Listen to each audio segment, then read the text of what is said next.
Hello all.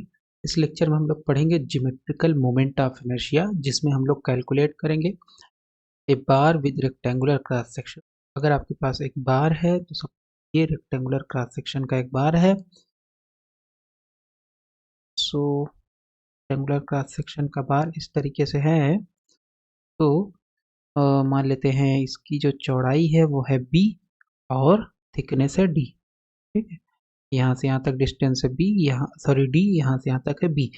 तो इसका जो जियोमेट्रिकल मोमेंट ऑफ इनर्शिया होगा वो हो जाएगा बी टी क्यूब अपॉन 12। और अगर आपके पास एक सर्कुलर क्रॉस सेक्शन वाला बार है, और इस तरीके से कोई एक बार है सर्कुलर क्रॉस सेक्शन का, तो इसका रेडियस है, मान लो रेडियस है कितना, रेडियस है लेट से आर। तो इस केस में जो जियोमेट्रिकल मोमेंट ऑफ इनर्शिया होगा इस रॉड का वो हो जाएगा pi R to the power 4 upon 4। तो सबसे पहले जियोमेट्रिकल मोमेंट ऑफ इनर्शिया क्या होता है। सपोज आपके पास एक बीम है। बीम क्या होती है? बीम ऐसा ऑब्जेक्ट जिसकी जो लेंथ हो वो बहुत ज़्यादा हो।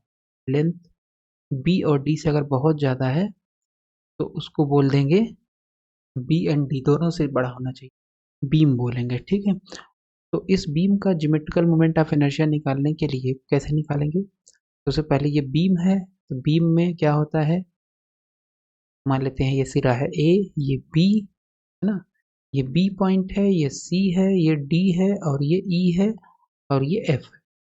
अगर आप बीम में एक वेट लटका दो यहाँ पे तो बीम में क्या होगा, इस हिसाब से बेंड हो जाएगा बीम, है ना। यहाँ पे आपने वेट लटका दिया डब्लू और मान लेते हैं ये फिक्स है। ये वाला पोर्शन बीम का क्या है, फिक्स है, यहाँ पे फिक्स है। जैसे आपने वेट लटकाया है तो ए बी जो होगा वो इंक्रीज हो जाएगा, ये ए बी है इंक्रीज हो जाएगा, सी डी दब जाएगा यानी छोटा हो जाएगा। बट ये जो बीच में है जिसको हम लोग बोलते हैं ई एफ, और ई एफ को ही बोला जाता है न्यूट्रल सरफेस, इसमें कोई भी चेंज नहीं आएगा। ई एफ को क्या बोलेंगे, न्यूट्रल सरफेस। तो न्यूट्रल सरफेस में जब आप बेंडिंग करोगे तो कोई भी चेंज नहीं होगा। न्यूट्रल का मतलब कोई भी चेंज नहीं होगा।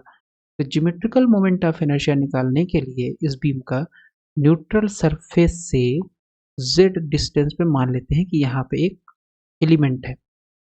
इसका क्या है, एक फिलामेंट है, एक एलिमेंट है यहाँ पे, है ना। तो मान लेते हैं कि यहाँ पे एक एलिमेंट है, इसको थोड़ा बड़ा बनाते हैं तो ये आपके पास बीम है सपोज। ठीक है, ये इसका न्यूट्रल सरफेस हो गया। न्यूट्रल सरफेस से z डिस्टेंस में मान लेंगे यहाँ पे कोई एलिमेंट है, लेट से इसका एरिया है डेल्टा ए और न्यूट्रल सरफेस से दूरी है z। तो इस डेल्टा ए का जो ज्योमेट्रिकल मोमेंट ऑफ इनर्शिया होगा वो हो जाएगा जेड स्क्वायर डेल्टा ए। क्या हो जाएगा, जेड स्क्वायर डेल्टा ए। ठीक है, तो इतना हो जाएगा। तो लेकिन हमें तो पूरे बीम का निकालना है, तो बीम का हो जाएगा ज्योमेट्रिकल मोमेंट ऑफ इनर्शिया सभी इसी तरीके के एलिमेंट, एक एलिमेंट यहाँ मान सकते हो, यहाँ होगा, यहाँ होगा, यहाँ होगा, फिर सबकी डिस्टेंस न्यूट्रल सरफेस से उसका स्क्वायर करके सबको ऐड कर देंगे। जब सबको ऐड कर देंगे तो हमें मिल जाएगा ज्योमेट्रिकल मोमेंट ऑफ इनर्शिया। तो ये क्या होता है, जेड स्क्वायर डेल्टा ए का समेशन। इसको बोलते हैं फर्स्ट प्रिंसिपल से ज्योमेट्रिकल मोमेंट ऑफ इनर्शिया निकालना।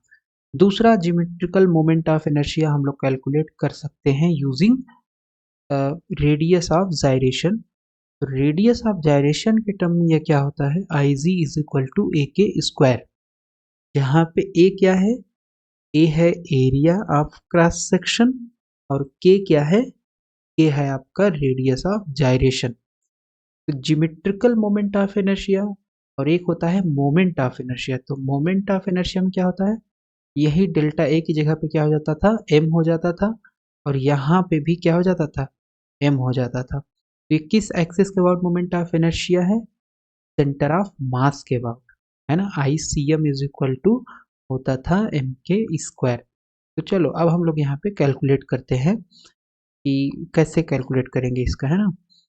तो बार के लिए सबसे पहले कैलकुलेट कर लेते हैं। तो बार के लिए अगर हम कैलकुलेट करें तो हमारे पास क्या होगा, रेक्टेंगुलर बार है तो हमें प्रूफ करना है ज्योमेट्रिकल मोमेंट ऑफ इनर्शिया होगा बी डी क्यूब अपॉन 12। पहले हम लोग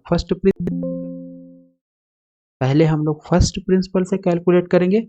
फिर हम लोग करेंगे सेकेंड प्रिंसिपल, मतलब जो रेडियस ऑफ जायरेशन के टर्म है उसकी मदद से प्रूव करेंगे। ठीक है, तो geometrical moment of inertia of a bar having rectangular cross section, तो ये आपके पास एक बार है या बीम है ना, इसका क्रॉस सेक्शन क्या है, रेक्टेंगुलर है। अगर हम इसको जूम करें तो हमें कैसे दिखाई देगा, कुछ इस तरीके से दिखाई देगा जूम करने के बाद।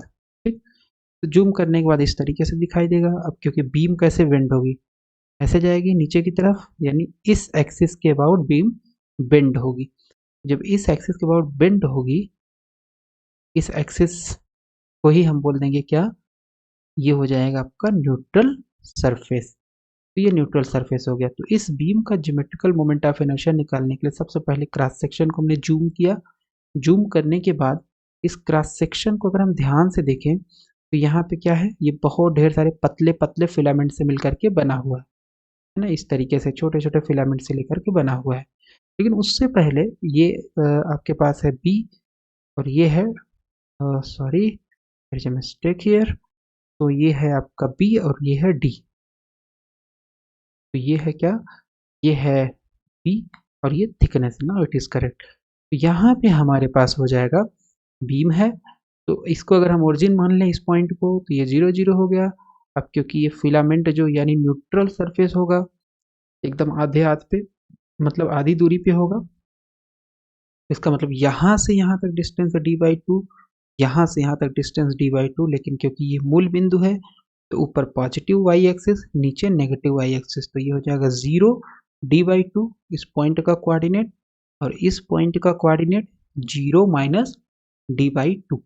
अब क्योंकि ये जो आपके पास बीम है पतले पतले फिलामेंट से मिलकर के बना हुआ है, इसका मतलब है कि अगर हमें बीम का निकालना है ज्योमेट्रिकल मोमेंट ऑफ इनर्शिया, तो सबसे पहले क्या करना पड़ेगा, एक इसका स्मॉलेस्ट एलिमेंट चूज करना पड़ेगा। मान लेते हैं ये फिलामेंट है, ठीक है, एक फिलामेंट यहाँ मान सकते हो आप, यहाँ मान सकते हो, यहाँ कहीं भी मान सकते हो।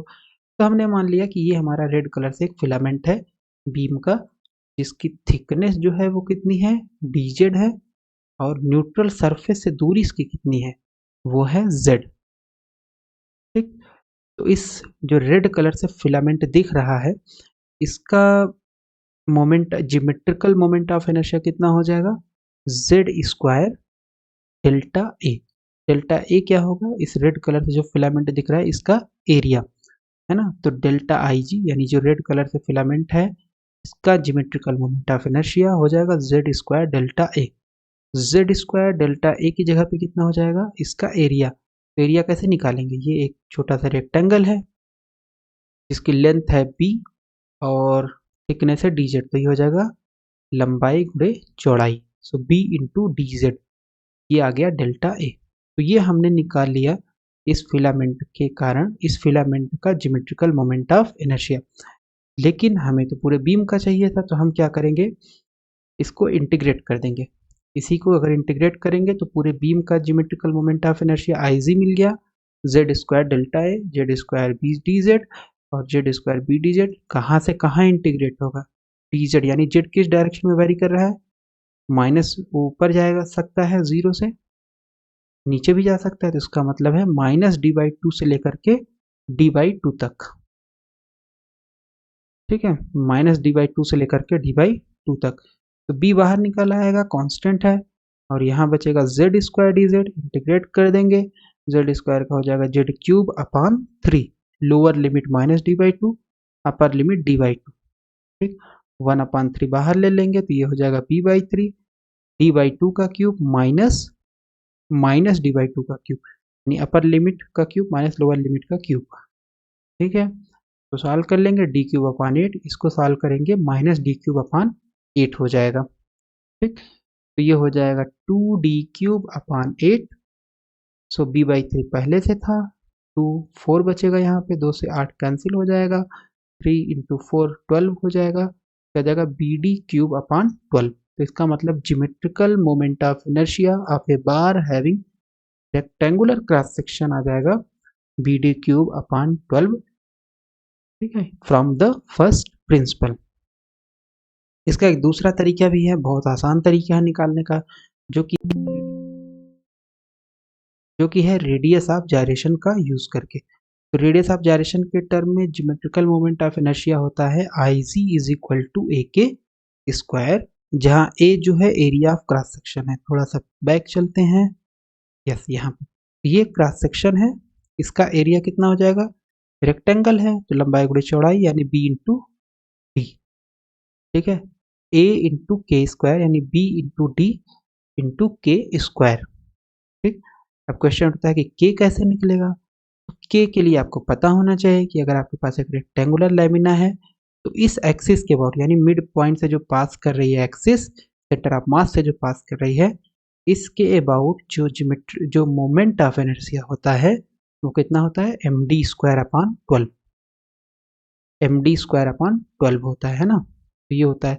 लेकिन क्योंकि ये एक्सिस किससे पास करे, सेंटर ऑफ मास से, तो इस एक्सिस के अबाउट मोमेंट ऑफ इनर्शिया एक और होगा रेडियस ऑफ जायरेशन के टर्म में, जो कि हो जाएगा एम के स्क्वायर। तो एम से एम कैंसिल, का मतलब के स्क्वायर बराबर आ गया डी स्क्वायर अपॉन 12। इसकी वैल्यू उठा करके यहाँ पे सब्सटीट्यूट कर देंगे और हमारे पास डायरेक्ट आ गया I G is equal to B D cube upon 12। ना तो इसमें इंटीग्रेशन की ज़रूरत हुई, ना तो किस चीज़ की ज़रूरत हुई, सिंपल 2 लाइन में आ जाएगा। लेकिन इसमें हमें ये पता होना चाहिए प्लेन लैमिना का सेंटर ऑफ मास के about moment of inertia in the plane कितना होगा, एम डी स्क्वायर अपॉन 12 होगा। ठीक है, तो इसमें आपको मोमेंट ऑफ इनर्शिया याद होना चाहिए अगर आप इस तरीके से निकालना चाहते हो तो। ठीक है, तो ये हम लोगों ने निकाल लिया रेक्टेंगुलर बार का। अब हम लोग निकालते हैं geometrical moment of inertia of a bar having circular cross section. तो सपोज आपके पास ये एक बार है जिसका क्रॉस सेक्शन जो है वो क्या है, सर्कुलर है। तो अगर इस पार्ट को हम यहाँ से निकाल के जूम करके देखें तो हमें कैसे दिखाई देगा, इस तरीके से दिखाई देगा। क्योंकि ये बीम है तो बीम कैसे बेंड होगी, यहाँ से जाकर कैसे बेंड हो जाएगी, ये वाला ऐसे होगा, ये वाला ऐसे होगा। बट क्योंकि ये न्यूट्रल सरफेस है बीम का तो इसमें कोई चेंज नहीं होने वाला है। ठीक है, अगर हमें इस बार का मोमेंट ऑफ इनर्शिया निकालना है तो सबसे पहले हमें क्या करना पड़ेगा, का एक स्मॉलेस्ट फिलामेंट चूज करना पड़ेगा। तो वो स्मॉलेस्ट फिलामेंट क्या होगा, बहुत आसान है। तो हमने एक फिलामेंट इसका चूज कर लिया रेड कलर से जो दिख रहा है। ठीक है, मान लेते हैं जो रेड कलर से दिख रहा है एक रेक्टेंगल है, सॉरी। सो ये एक पार्ट है इसका छोटा सा, तो ये पार्ट सेंटर पे कितना एंगल बना रहा है, let's say D theta angle बना रहा है। तो अगर ये डी थीटा एंगल बना रहा है और ये सिचुएटेड है एट ए थीटा एंगल पे, है ना, इसका तो, और मान लेते हैं कि यहाँ से लेकर के यहाँ तक कितना हो जाएगा ये, क्योंकि ये है आपके पास, मान लें अगर कि ये आर डैश है, ये कितना है आर डैश है, तो ये कितना हो जाएगा आर डैश, ये हो जाएगा आर डैश कास थीटा, ये हो जाएगा आर डैश साइन थीटा, है ना। दिस इज आर डैश, अगर ये आर डैश है रेडियस, यहाँ से यहाँ तक डिस्टेंस आर डैश है, ये एंगल थीटा है, तो R dash cos theta R dash sine theta, तो इसका मतलब ये डिस्टेंस जो हो जाएगी, यानी न्यूट्रल सरफेस से फिलामेंट की दूरी कितनी हो जाएगी, आर डैश साइन थीटा। ठीक, तो जेड बराबर आ गया आपके पास R dash sine theta. Delta A कितना हो जाएगा, यानी इसका एरिया कितना होगा, बहुत आसान है। सबसे पहले एरिया हो जाएगा इसका, आपको पता होना चाहिए, ये बेसिकली क्या है, प्लेन पोलर कोऑर्डिनेट। तो प्लेन पोलर कोऑर्डिनेट में क्या होता है, D R dash D theta. ठीक है, तो ये एरिया हो गया D R dash D theta में। अब इस छोटे से पार्ट का अगर आप ज्योमेट्रिकल मोमेंट ऑफ इनर्शिया देखना चाहोगे तो वो हो जाएगा जेड स्क्वायर, यहाँ से डिस्टेंस है जेड स्क्वायर इंटू इसका एरिया जेड स्क्वायर डेल्टा ए। तो ये आ गया geometrical moment of inertia of this filament. ठीक है, अब जेड की वैल्यू रख दिया हमने, आर डैश साइन थीटा का स्क्वायर हो गया और ये डेल्टा ए की वैल्यू आ गई। ठीक है, आर डैश स्क्वायर हो जाएगा ये, और R dash square R dash cube हो गया sine square theta D R dash D theta. तो ये हमारे पास आ गया geometrical moment of inertia of this filament. ठीक है, लेकिन हमें तो चाहिए था पूरे बार का, तो पूरे बार का अगर निकालना है तो ये थीटा कहाँ से कहाँ वेरी करेगा, यहाँ से लेकर के पूरा आप रोटेट करोगे, यानी थीटा वेरी करेगा 0 to 2 पाई। फिर आर कहाँ से कहाँ वेरी करेगा, यानी ये जो आपने डिस्टेंस आर लिया है ये कहाँ से कहाँ, फिलामेंट यहाँ मान सकते हो, यहाँ मान सकते हो, यहाँ यहाँ, यानी फिलामेंट आपका